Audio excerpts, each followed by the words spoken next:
विद्यालय में प्रार्थना के लिए जो घंटी बजती है, सभी बच्चे कक्षा से निकलकर मैदान में आते हैं और जब प्रार्थना पूर्ण हो जाती है, उसके बाद जो शिक्षक होते हैं, वो कहते हैं कि कौन-कौन बच्चा, कौन-कौन विद्यार्थी, कौन-कौन छात्र आज नहाकर नहीं आया। बहुत से हाथ खड़े हो जाते हैं और शिक्षक कहते हैं कि कल से सब नहाकर आएँगे और फिर अगला दिन होता है विद्यालय की। इसी तरह से बेल बजती है और फिर सभी छात्र विद्यालय की कक्षा से निकलकर मैदान में आ जाते हैं और प्रार्थना शुरू होने के बाद प्रार्थना जब खत्म हो जाती है, उसके बाद फिर शिक्षक कहते हैं कि आज कौन-कौन छात्र नहाकर नहीं आया। तो कुछ हाथ खड़े होते हैं और शिक्षक कहते हैं, गुरुजी कहते हैं कि तुम नहाकर क्यों नहीं आते हो? अपने घर से, अपने मम्मी से कहना कि हमें नहाकर भेजो और जो हमारी ड्रेस है, उसको भी रोज़ धोया करो। तो तीसरा दिन होता है, जब फिर विद्यालय में प्रार्थना के लिए जो बेल बजती है, सभी छात्र मैदान में आते हैं और फिर प्रार्थना होने के बाद फिर से हाथ खड़े किए जाते हैं कि जो-जो नहाकर नहीं आए हैं, वो हाथ अपना खड़ा कर लें। और फिर उसी तरह से कुछ छात्र जो हाथ खड़ा करते हैं, तो फिर शिक्षक पूछते हैं कि तुम नहाकर क्यों नहीं आते? बच्चे कहते हैं, विद्यार्थी कहते हैं कि गुरुजी हम कल से नहाकर आएँगे। चौथा दिन होता है, फिर उसी तरह से विद्यालय में कुछ बदबू आती थी। जो शिक्षक थे, वो इसलिए पूछते हैं कि विद्यालय में बहुत दुर्गंध आती है, जब प्रार्थना के लिए बच्चे आकर खड़े होते हैं, तो मैदान में दुर्गंध आती है और इसलिए शिक्षक को लगता है कि शायद बच्चे नहाकर नहीं आते हैं, इसलिए ही ये दुर्गंध आती है, ये बदबू आती है। जब चौथा दिन होता है, तो सब बच्चे अपना जब छात्र से पूछते हैं कि जो-जो नहाकर नहीं आए हैं, वो अपना हाथ खड़ा कर लें। कोई भी छात्र अपना हाथ खड़ा नहीं करता है। शिक्षक कहते हैं कि अगर सब नहाकर आए हैं, तो ये दुर्गंध कहाँ से आ रही है?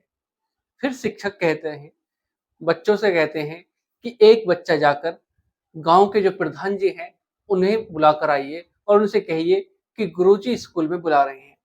बच्चा स्कूल से प्रधान जी के घर जाता है और प्रधान जी से कहता है कि गुरुजी आपको स्कूल में बुला रहे हैं। जब प्रधान जी बच्चे की बात सुनते हैं, तो वो गुरुजी की जो बात उन्होंने कही थी बुलाने के लिए, प्रधान जी तुरंत विद्यालय में पहुँचते हैं। गुरुजी कहते हैं प्रधान जी से कि प्रधान जी, विद्यालय में दुर्गंध आ रही है, ये किस कारण आ रही है? हमें लगा कि शायद बच्चे नहाकर नहीं आते हैं, उसकी वजह से ये दुर्गंध आ रही है। पर आज तो सब बच्चे नहाकर आए हैं और जो पहले दिन था, आज से चौथा दिन था, उससे और भी ज़्यादा आज बदबू स्कूल में आ रही है।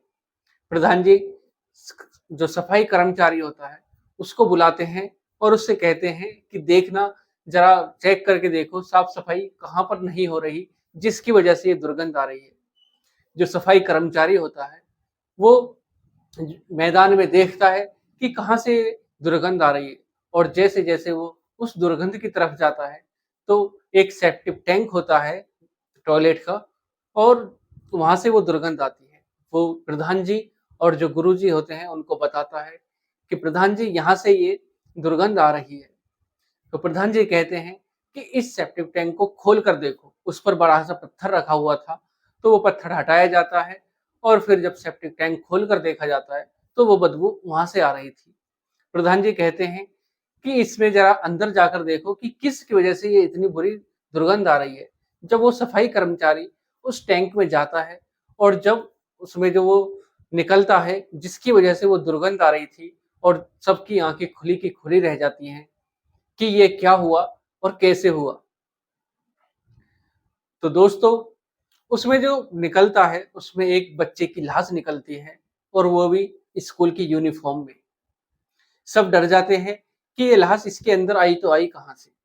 दरअसल माजरा ये होता है कि एक पड़ोस के ही गाँव में एक महिला को अपनी कम उम्र से भी एक बच्चे से 14-15 साल के बच्चे से प्यार हो जाता है और जिसकी वजह से उस बच्चे की जान चली जाती है। तो ये कहानी जो घटना है बहुत ही चिंताजनक है कि किस प्रकार इतनी सी उम्र में उस बच्चे की नासमझी से उसकी हत्या हो गई या उसकी जान चली गई। तो दोस्तों, आज की इस घटना में आगे बढ़ने से पहले अगर आप मेरे चैनल पर नए हैं, चैनल को सब्सक्राइब करें, वीडियो को लाइक करें, शेयर करें, कमेंट करें, जिससे कि मेरा हौसला बढ़ता रहे और मैं आपके लिए इसी प्रकार क्राइम से रूबरू करवा सकूं और आपके लिए हर रोज एक नई वीडियो लेकर आऊं। तो दोस्तों, नमस्कार, मैं अनुज। आज आपके लिए जो ये घटना लेकर आया हूं, यह है उत्तर प्रदेश का एक जिला लगता है रायबरेली, और रायबरेली का ही एक थाना लगता है लालगंज। लालगंज में एक परिवार होता है जिसमें उनका बच्चा स्कूल के लिए जाता है, पर स्कूल से वापसी नहीं आता। काफी समय बीत जाता है, बच्चे का इंतजार करते हैं, और जब देखते हैं कि शाम के 6 बज चुके हैं, तो घर वालों को चिंता हो जाती है कि हमारा बच्चा अभी वापस क्यों नहीं आया स्कूल से। घर वाले, उसके जो पिताजी होते हैं जिनका नाम विजेंद्र श्रीवास्तव होता है, और बच्चे का नाम होता है वीरेंद्र उर्फ पिंटू। पिंटू की उम्र 14-15 साल की है, जो कक्षा 10वीं की क्लास में है, और वो स्कूल के लिए जाता है। पर शाम के समय विद्यालय समापन के बाद वो घर वापसी नहीं आता है। घर वालों को चिंता हो जाती है कि हमारा बच्चा अभी विद्यालय से क्यों नहीं आया। और वो जब स्कूल में जाते हैं, स्कूल के बच्चों से पूछताछ की जाती है, तो बच्चे कहते हैं लास्ट पीरियड तक जो पिंटू था वो हमारे साथ था, हमने देखा था। स्कूल से वो निकल जाता है पर घर वापसी नहीं आता है। घर वाले परेशान हो जाते हैं। आसपास के जो पड़ोसी होते हैं वो भी सब पिंटू को ढूंढने की तलाश में निकल जाते हैं, और सारी जगह पूरे गांव में उसको ढूंढ लिया जाता है, पर पिंटू का कोई अता पता नहीं होता। जब घर वाले इकट्ठा होकर, परिवार वाले और उसके माता पिता जब थाने जाते हैं, तो वो पुलिस से कहते हैं कि हमारा बच्चा स्कूल गया था और वो वापस नहीं आया। जो पुलिस इंस्पेक्टर होते हैं वो कहते हैं ठीक है, सुबह 10 बजे तक इंतजार कर लीजिए, अगर वो नहीं आता है तो हम मुकदमा दर्ज कर लेंगे। पूरी रात निकल जाती है उसको ढूंढने में। आसपास के जो पड़ोसी होते हैं वो भी घर वालों की हालत देखकर, क्योंकि उसके जो माता पिता होते हैं वो उनका रो रो कर बुरा हाल हो गया था, उनकी हालत देखकर आसपास के जो पड़ोसी थे उनको भी तरस आ रहा था कि इनका बच्चा कहाँ चला गया, आखिर वो वापस क्यों नहीं आया स्कूल से। वो भी उसकी तलाश में लगे रहते हैं। रात से सुबह हो जाती है, और जब बच्चा वापस नहीं आता है तो फिर वो थाने जाते हैं और वहां पर अपनी रिपोर्ट दर्ज कराते हैं। बच्चे की जब रिपोर्ट दर्ज कराते हैं, पुलिस सांत्वना देती है कि हम जल्द से जल्द पिंटू की तलाश कर लेंगे और वो उसको ढूंढ निकालेंगे। जब 3 दिन बीच बीत जाते हैं, 14 जुलाई 1999 की ये बात थी जब पिंटू गायब हुआ था। 3 दिन बीत जाते हैं, पुलिस को कोई पिंटू का आता पता नहीं होता है, और फिर जब 4 दिन हो जाते हैं, पिंटू जब भी नहीं मिलता, तो सब में आक्रोश फैल जाता है। आसपास के जो इलाके थे उनमें आक्रोश फैल जाता है कि एक बच्चे को गायब हुए इतने दिन हो गए, पुलिस आखिर कर क्या रही है। वो अगर एक बच्चे की तलाश नहीं कर पाई तो पुलिस और क्या करेगी।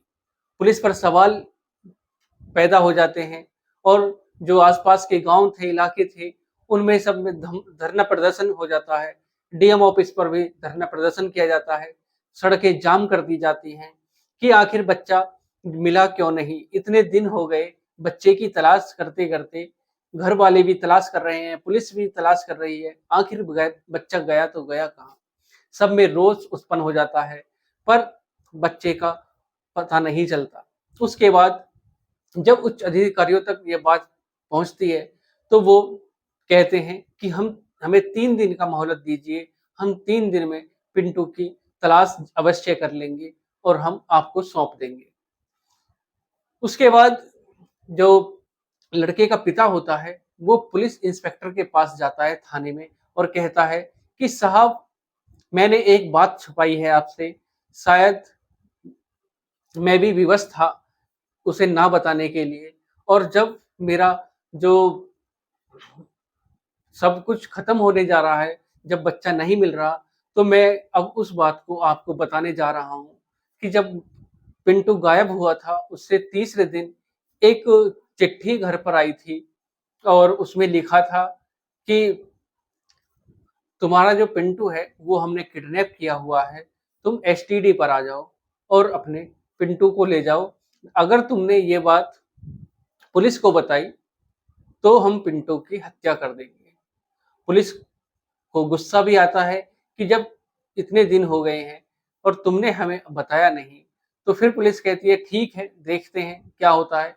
पुलिस एसटीडी तक पहुंचती है, इंतजार करती है, पर वो नहीं आता है।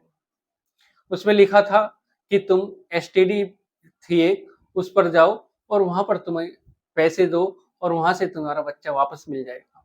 पर बच्चा वापस नहीं मिलता है। पुलिस और भी चिंता में हो जाती है कि अब होगा तो होगा क्या। और तभी जो पास ही का एक गांव था, उसमें पता चलता है कि स्कूल में, विद्यालय में, जो लिटिल फ्लावर उच्च प्राथमिक विद्यालय था, उसमें एक बच्चे की लाश मिली है सेप्टिक टैंक में। तभी पुलिस वहां पहुंचती है और देखा जाता है कि बच्चे की जब जांच होती है, उसके जो देखा जाता है तो उसमें वो पिंटू की ही लाश थी। और जब सबको पुलिस अपने गिरफ्त में लेती है, उसके बाद उसके पोस्टमार्टम के लिए भेज दिया जाता है। पुलिस को उसमें कुछ सबूत नहीं मिलते हैं कि आखिर ये बच्चा, इसकी हत्या की तो किसने की, कैसी हुई, किसने की।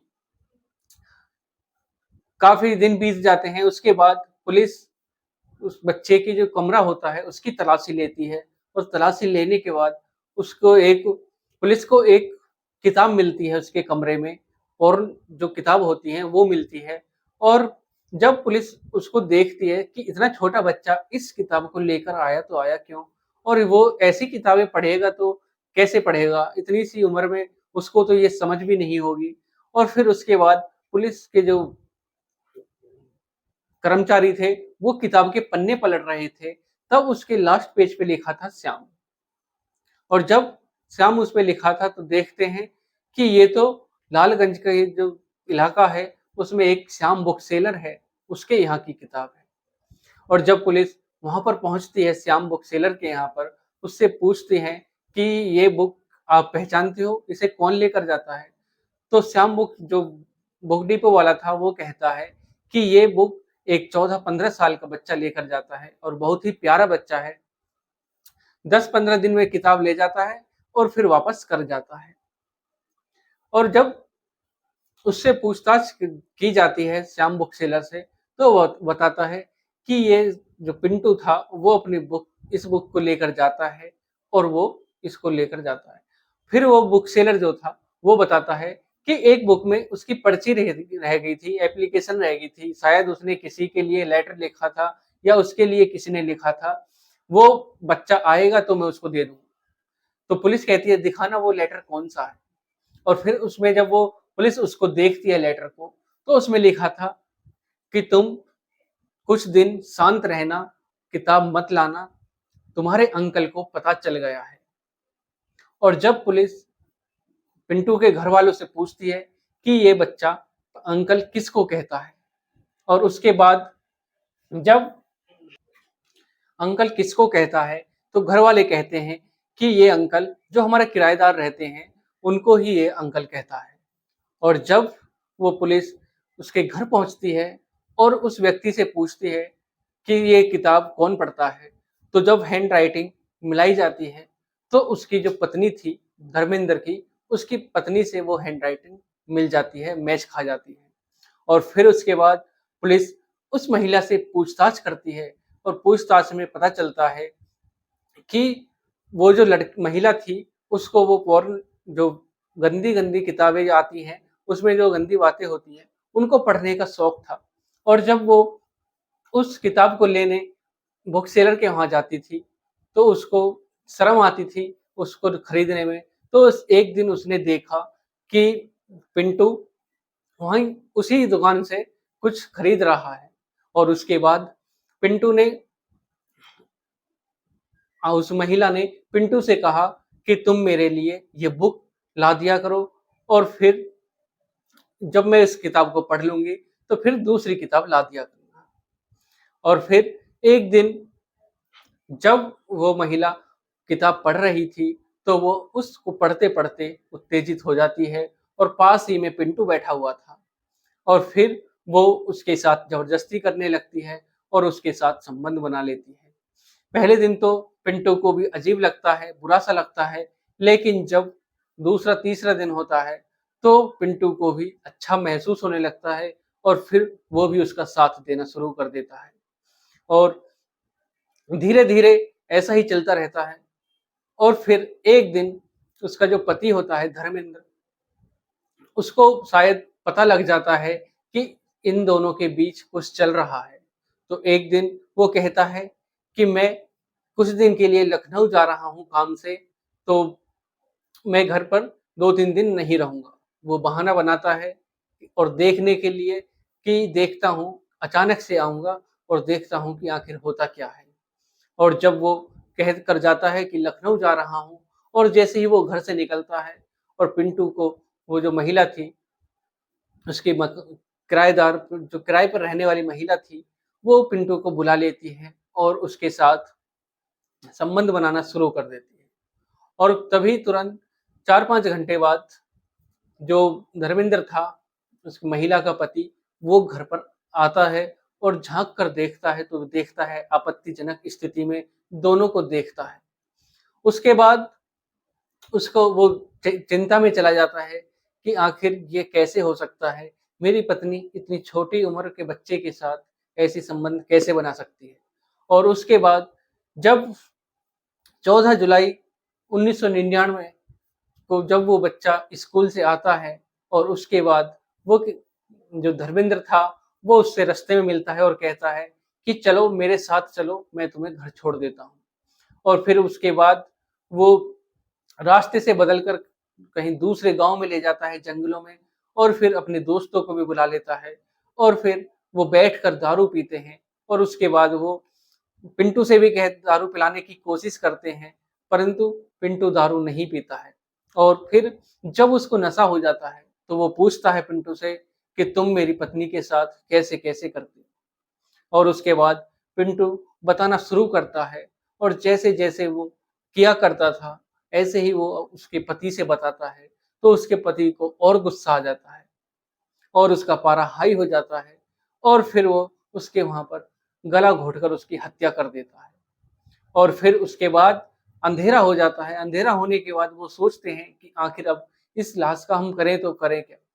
पास ही में स्कूल होता है, स्कूल में वो ले जाते हैं उसको, और सेप्टिक टैंक होता है, उसके ऊपर पत्थर रखा हुआ था, उसको उठाते हैं और सेप्टिक टैंक को खोलते हैं और उसमें उसको डाल देते हैं। इस प्रकार जब खुलासा होता है, उस आदमी ने, उसकी महिला के व्यक्ति के आदमी ने जो बताया था, उस महिला के आदमी ने जो बताया था, जब सारे केस का खुलासा होता है, उसके बाद उन चारों को गिरफ्तार कर लिया जाता है। हालाँकि जो उसमें मैन थी, वो तो महिला थी, पर उसका कोई हाथ नहीं होता है हत्या में, तो उसको छोड़ दिया जाता है और उन चारों को गिरफ्तार करके जेल भेज दिया जाता है। तो दोस्तों, आज की इस घटना में सिर्फ इतना ही। इस घटना को सुनाने का उद्देश्य किसी का दिल दुखाना नहीं, किसी को परेशान करना नहीं, बल्कि आपको सचेत करना है, सावधान करना है। अपने बच्चों पर ध्यान दिया करें, अपने बच्चों का साथ दिया करें, उनसे उन दिल की बातें पूछा करें, और कभी-कभी उनका जो बैग होता है उसकी भी तलाशी ले लिया करें। बच्चा कहाँ बैठ रहा है, किससे मिल रहा है, किससे बात कर रहा है, ये सब घरवालों की भी ज़िम्मेदारी होती है कि अपने बच्चे पर ध्यान दें, उसके बैग की तलाशी ले लिया करें जब वो घर पे ना हो। तो किस प्रकार उस 14-15 साल के बच्चे ने, उसमें समझ भी नहीं थी, और वो गलत रास्ते पर चला गया, और जिसकी वजह से उसकी ज़िंदगी समाप्त हो गई। तो दोस्तों, कुछ हद तक घर वालों की भी ज़िम्मेदारी होती है, उनकी भी ज़िम्मेदारी होती है कि बच्चों को सही सलाह दें, बच्चा कहाँ जा रहा है, कहाँ उठ रहा है, किससे बात कर रहा है, ये सब ध्यान दें, और बच्चे के दिल की बात ज़रूर सुनें कि बच्चा क्या कहना चाह रहा है, किसी गलत संगत में तो नहीं। तो दोस्तों, आज की इस घटना में सिर्फ इतना ही। मिलते हैं फिर एक और घटना के साथ। तो आज के लिए सिर्फ इतना ही। नमस्कार। अगर आप मेरे चैनल पर पहली बार हैं, चैनल को सब्सक्राइब करें, वीडियो को लाइक करें, शेयर करें, कमेंट करें और बेल आइकन जरूर दबाएं, जिससे कि मेरी आने वाली हर एक वीडियो आप तक पहुंच सके और आप इसी प्रकार क्राइम से रूबरू हो सके। नमस्कार।